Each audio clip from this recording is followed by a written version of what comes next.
новогоднему празднику в детском доме готовились больше месяца. Искали костюмы, разучивали роли. Вместе придумали и белоснежный костюм для снеговика, и забавный, больше чем сам персонаж, колпак для гнома.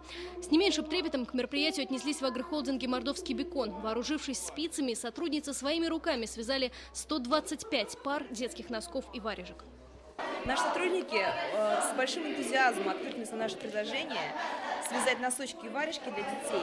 И даже проявили такую смекалку, положили в некоторые вещи вязаные, сюрпризики для детей. Кроме шерстяных, агрохолдинг привез и другие подарки – санки и канцелярские принадлежности. Но именно тепло своими руками оказалось самым ценным презентом. Большинству из воспитанников детского дома никто никогда ничего не вязал. У нас очень много спортсменов, которые катаются на лыжах, очень часто ездят на соревнования. И теперь мы будем в теплых варежках и в теплых носках. Не то, что которые купленные там где-то на рынке, а именно сделанные своими руками.